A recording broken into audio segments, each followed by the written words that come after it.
Can I have your attention, please? You too, bro. I touched pick on something. Thanks everybody for coming. Thanks Mike for anybody who was here before, talking about goalie gear and all that nice stuff. There's great turnout. I've been doing this preseason talk for probably 7 years, minus 1 or 2 COVID years where we couldn't actually get together. I actually didn't bring my notes today, so we're going to see how good my memory is. To get things started, just a little introductions. The first 2 people, Ben Roth, he is the HCF president. He's not here. There are plenty of seats in here. Sorry, Audra Brazi is our registrar. If you're receiving emails from HCF, chances are they're coming from her right now, looking at birth certificates or just sending the emails out today about reminder about the parent meeting, 6U Dusty Russell, all that stuff comes through her. I am Scott Bachra. I'm the hockey director with HCF. I've been doing this for a few years. I actually started coordinating the 6 and 8U and then have progressed as my kids have grown older. Age group coordinator, 8U, Mr. Motley here. Should actually say his name right for the first time in 4 years. Kat, where'd you go? Kat right there, hand up, she's our division manager. So just so we know, age group coordinators basically oversee everything that goes on the ice. Our division managers worry about the off-ice stuff. Ashley, right there, is our 6U age group coordinator, and Jade. Oh, you're Jade. I've actually never met Jade. Nice to meet you. Jade's our 6U division manager. Before we get into a little bit of what to expect throughout this year, I'm going to get on my soapbox somewhat and talk about our development philosophy. Or ADM is what we are. We're, as HCF is one of 25 model associations in the United States. We follow the American Development Model, and we wanted to talk to you about it. How many people are new to hockey this year? Great. This is an opportunity to talk to people new to hockey about our development belief.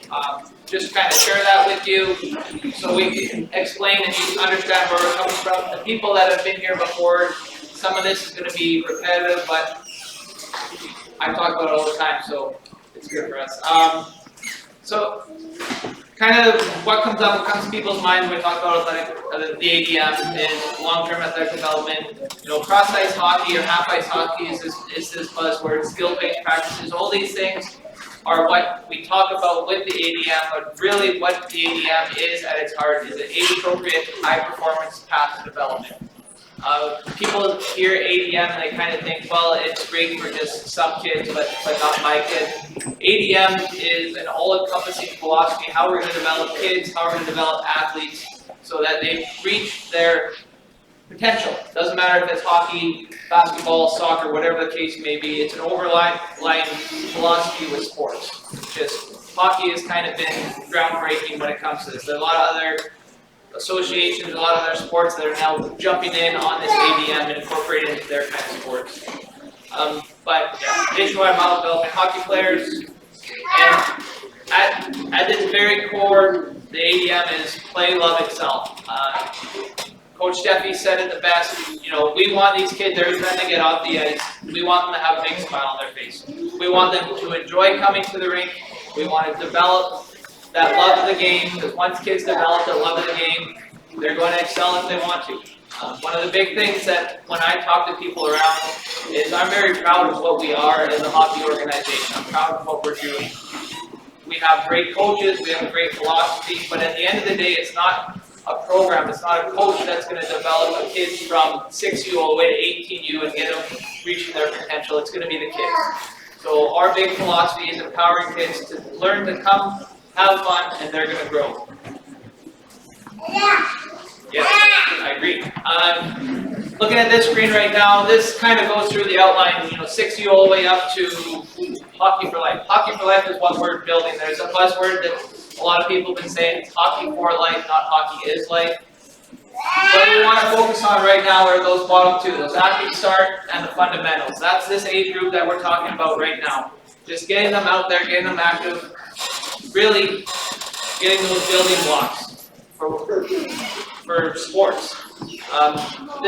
Again, I can go, if you want to talk to me about ADM and go into the nitty gritty, please take me. When you see me at the rink, talk to me, because I can go on about this for ages, but there's a whole bunch of things that go into the long-term athletic development. I mean, again, fundamentals, starting, making it fun to come to the ring. Specialization is a big one. I'm only going to touch on a couple of these just because they're the ones that are important to me. Specialization is, we hear a lot of kids, or there's two types of sports, early specialization and late specialization. Early specialization, you're looking at gymnastics. You know, when you see kids at the Olympics that are 15 years old, something like that. Hockey is a late specialization sport. So what we really want to encourage kids to do from 6U all the way up to their teenage years is not just focus on one sport, play a whole bunch of sports, get a lot of movements down, do those kind of things. Hockey is great, but, and this is coming from me, there is a time where you can use breaks. You know how to get breaks. All this other stuff, biological age versus chronological age. Obviously, kids all develop at different pathways. A lot of us like to think it's a linear growth as you get older. Every day you're kind of going to be a little bit better. Kids are kids.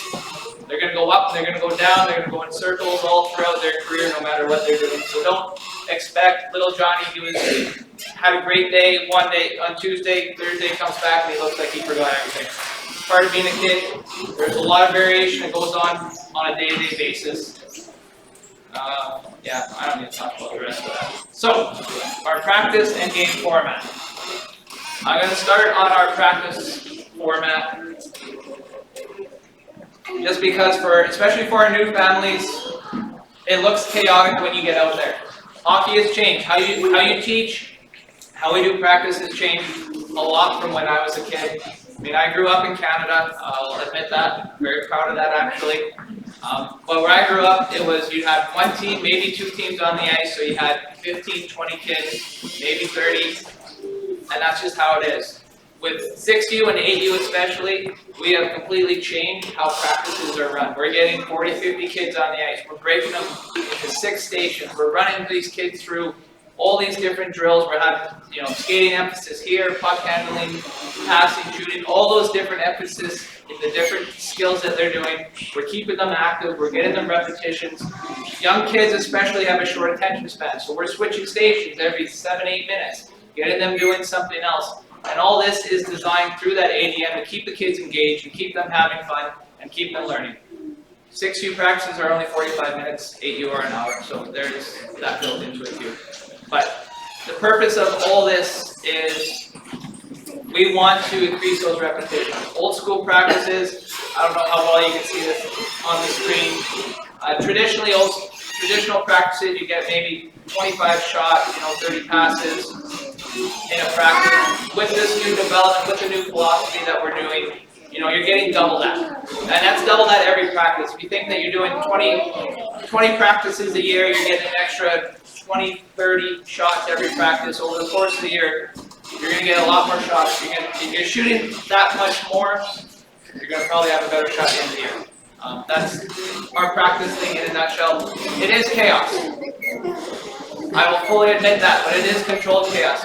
I've heard it from a lot of people, a lot of families. They come to our practices, the first couple weeks especially, you get there and it's like, wow, there are a lot of kids on the ice. There's no way these kids are going to be learning. I'm gonna fight that argument because I've seen it happen. I've been around, like I said, I've been around our group for 7-8 years. I've seen those 6Us from 7 years ago come up through 12, 14U now. The kids are good. They're getting it. It might take a couple weeks to work the kinks out, get that routine built in, but once we do, our coaches, I think we're a pretty fine-tuned machine. So don't get intimidated by there being a lot of people on the ice. There's a reason for it. I mean, all this development stuff aside, getting more people on the ice brings the cost down and makes it more effective.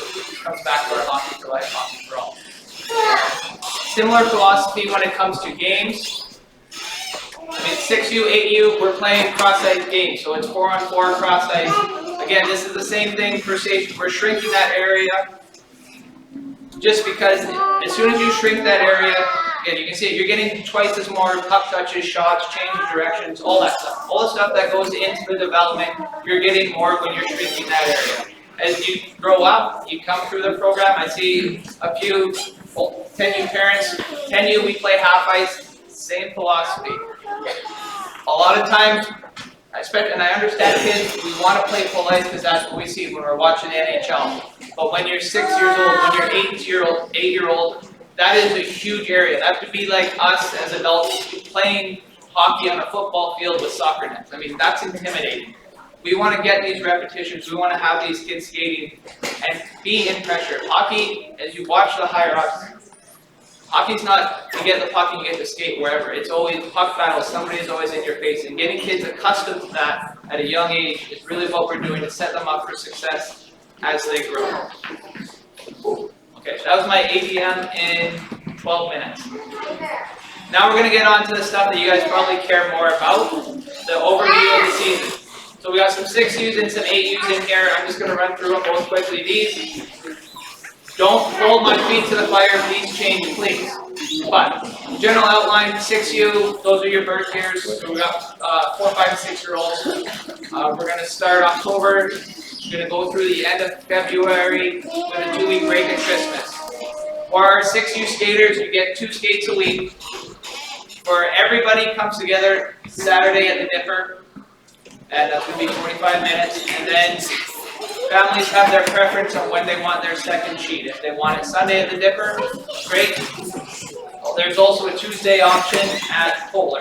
So if there wasn't during the registration, if you do have a strong preference, please email the general email account with HCF, hockeyclubfairbanks@gmail.com, so we can make sure that you're going on you're skating with the right location. We do try to incorporate game days monthly for the 6U. I will say for our beginner skaters, it might take a little bit longer before they're playing games because they're still getting out and moving. So with how we break up our 6U group, we have a red, black, and a white. The red group is usually the most experienced. So the red group might be playing some games before the black and the white group just because some of those kids have to skate a little bit longer and there's more, they can engage in the game rather than just trying to get them up and moving. The 6U Olympics is something that we started a few years ago. It's a great little thing that we love to do. We'll do it probably late October, maybe early November the first time, and then again towards the end of the season. So we'll run, basically we'll have 4 or 5 Olympic events on the ice. We're going to have the music go on, we have flags going around, and we're going to have people out there to help with what we do is we're going to time them for different drills. The first Olympics, October, November, and then we're going to time them again in February. And we're going to see how much faster these kids have gone, how much they've grown. One thing I want to say about the Olympics is we do have countries that are represented in the Olympics, and I hear about this every year. We don't have the United States as a flag, and that is simply because we didn't want one group of kids, because we'll break them into 5 countries, we didn't want one group of kids being able to be the Americans and no one else be them. So we said, nobody's going to have the American flag, we'll have some Scandinavian countries, Sweden and Norway, because I didn't want to hear it when some people got it and some people didn't. I get that every year, and that's just how it is. The most important thing about 6U, I don't know why I put it at the bottom there, but there are snacks at 6U. Our 6U age group coordinator, our 6U division manager are going to help organize that. How that looks is going to be up to them, but realistically, we need families to bring in snacks so when the kids get off the ice, every sheet, there's a drink and a snack for them. We want, again, like Coach Denton said, we want those kids leaving the ice with a smile. You come, you'll be surprised how many kids that is the best thing about 6U hockey, and that's great. We love seeing them leave, we love seeing them happy. Snacks are critically important. So if we're reaching out to you to bring snacks, please don't let the kids down. Please. As for 8U, 14, 15 birth years, both of these are about 20-week season. 6U end up with about 40 skates, 8U with 60. Christmas breaks in there, so they do have 3 sessions a week for the 8U. We are changing up the practices this year. last 2 or 3 years, I think we've been on Polar twice a week during the week for practices and the games at the Dipper. We are moving it so there is now 1 weekday at the Dipper on Tuesday, and Thursday will be at Polar. So we're getting both rinks, just because it's hard for a lot of families, especially who live on the west side of Fairbanks, to go all the way over to North Pole twice a week. So we're going to even it out. There will be 2 sheets. It'll be at 5:30 to 6:45. Game days are at the Dipper, usually between 12 and 2. You'll skate for an hour of that. With how our game days work, like I said, we do cross ice. Your kid will probably play 3 15 to 18 minute games against 3 different teams every week. So they're always changing up. They're always playing different teams. Having fun like that. Dryland, we kind of got away from Dryland the last couple of years, and that was dictated by COVID. But I know Jeff wants to bring that back this year. When we say Dryland, it's very basic. We're talking about getting the kids there maybe a half hour before games on Saturday and just get them running around and having fun. Just introducing those ABCs of athletic development, agility, balance, and coordination. And it's mostly games, run around, having fun. Also, the other side of that is we are very efficient on the ice. But a challenge in that is the kids don't necessarily have the same team philosophy, team atmosphere as they have traditionally. So that off ice, that Dryland gets the kids in an equal setting off the ice without gear on, where they can really meet some friends on their teams, and there is a lot more friendship and team camaraderie going on when we develop that. Jamborees, there will be jamborees. I think there's a slide about that later. 8U, I'm sorry, any 8U kids in here that are moving up, there is no snack at 8U. I know. And then there is potential travel for the kids as they throughout the season. Okay. Any 6U parents, this is the important thing to know. There's Dust the Rust Saturday. The email just came out today. But the first week for 6U is different because we're still moving kids along. We're going to have kids come out by birth years that first week, and then we're going to look at where they are skill-wise, and we're going to break them into 3 evenly numbered groups. So just because this is where you're skating the first week, this might not be where you are throughout the rest of the season.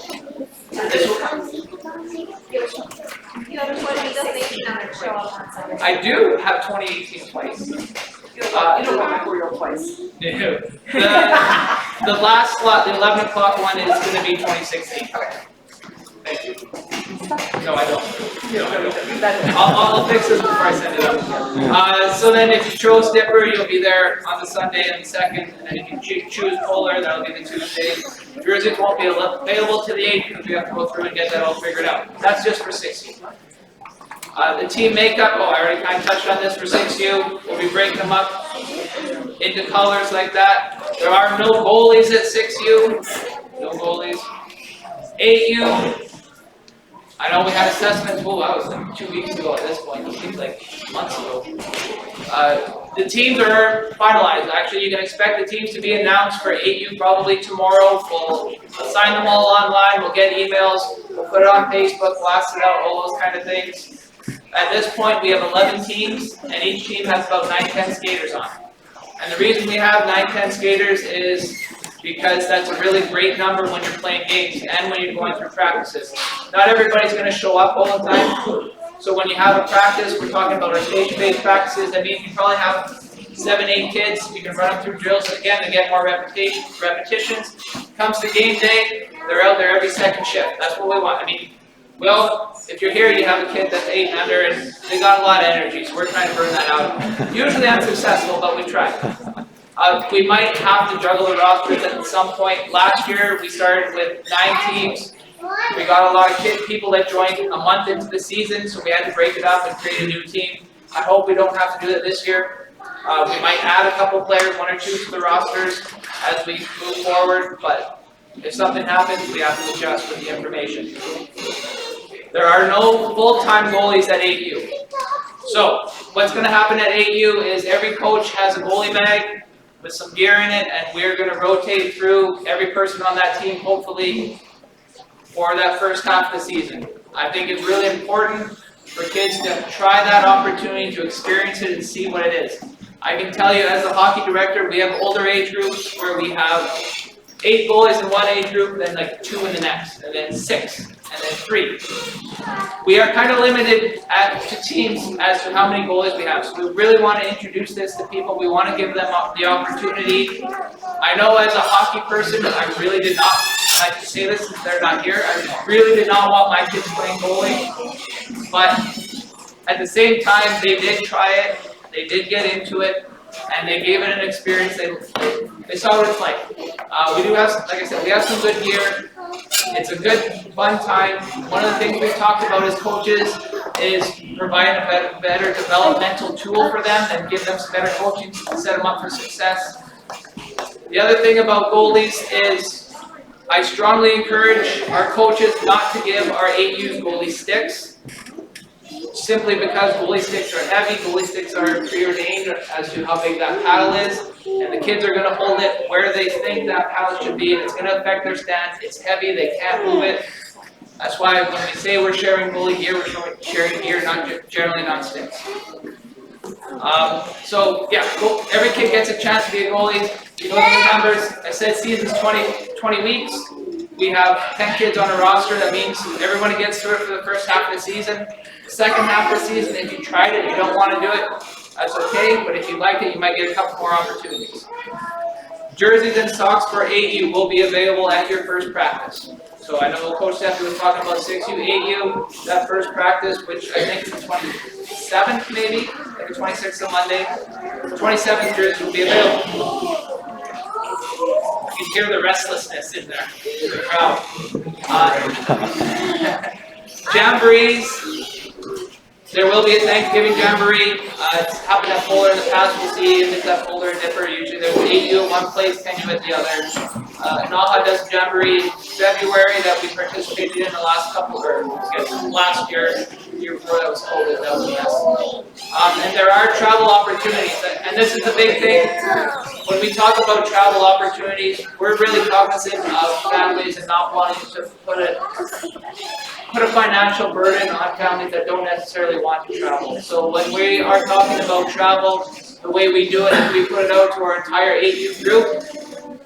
We see how many kids want to come, they sign up, and then once the kids sign up, we'll break them into teams, skill-appropriate teams, and those are the people that are going. So if you're on the Golden Knights, for example, we're not going to say, if you're on the Golden Knights, you're going down. We're going to say, if you're on the Golden Knights, you want to travel, sign up, and we'll probably put you with some Kraken or some Oilers, whatever the case may be, and that's going to be your team for that weekend. So we still encourage people, allow people to travel, but it isn't a whole team because we don't want to force that burden on anybody. Because I've been around hockey long enough that when I hear a team wants to travel, I know there's always people that don't want to travel, but they're too scared to say no. They feel obligated, and we don't want to put that obligation on people. For those tournaments, that's not included in your fee for the season, so generally, there's a registration fee for tournaments. We'll just add that to players' accounts. It's probably between $50 and $70 depending on what tournament you're going to, any extra things. Okay, I'm almost done. I can be out of here in like half hour. Expectation. Please try to be on time. I understand, especially for 5:30 practices, that's incredibly difficult. But, especially at the 6U age, when we get out there, one of the first things our coaches are going to do is they're going to break up those 6Us into groups, equal number of groups. So when we have people coming late, it always messes up that balance. I understand life happens, but if you can try, please try to be there on time. And the thing is, one of the things that I never thought about because I've been in hockey my entire life is, when we say practice starts at 5:30 or 11 o'clock, that's when we start getting on the ice. If you need to get on here, you probably need to show up 15, 20 minutes before that. Something that never occurred to me until a couple years ago. Dressing room policies, refer to the handbook. Please use the dressing rooms. There will be magnets on the dressing rooms. Use the ones, 6U, there'll be a 6U magnet, 8U magnet. The dressing rooms are going to be crowded, so you get in there, get your stuff on. Little Johnny can go wait by the door, get ready to go on the ice. You can come fully dressed, not a problem with that. Big long group assignments. No cell phones in the dressing room. That is a safe sport rule. Not even I know, especially the first week of practice, we're all so excited that we're getting on the ice. No phones are allowed in the locker room. You will be asked to leave. And kids must wear base layers. Again, this is a safe sport thing. Don't come, you are up here getting changed. Don't come and have you take off your shirts and your pants and get on your undergear. Come with that on. Make sure dressing rooms makes them compliant to the rules.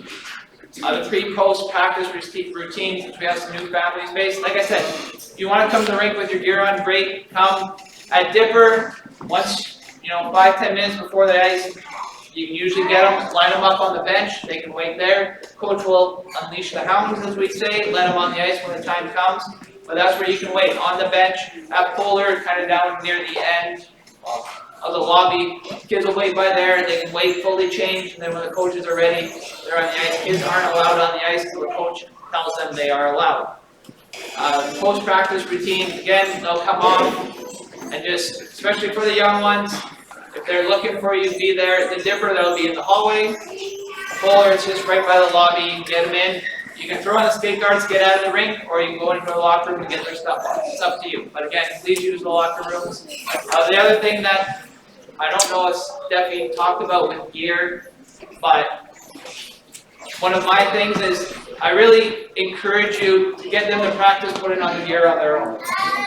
I've seen kids that come to the rink when they're 10U, 12U, their parents are still helping get it on their gear. Start that when they're young. I know they need help, which is great, but empower them to get on the gear on their own. So I'm telling you, as a parent, it makes life a lot easier when you drop your kid off. They go into the room.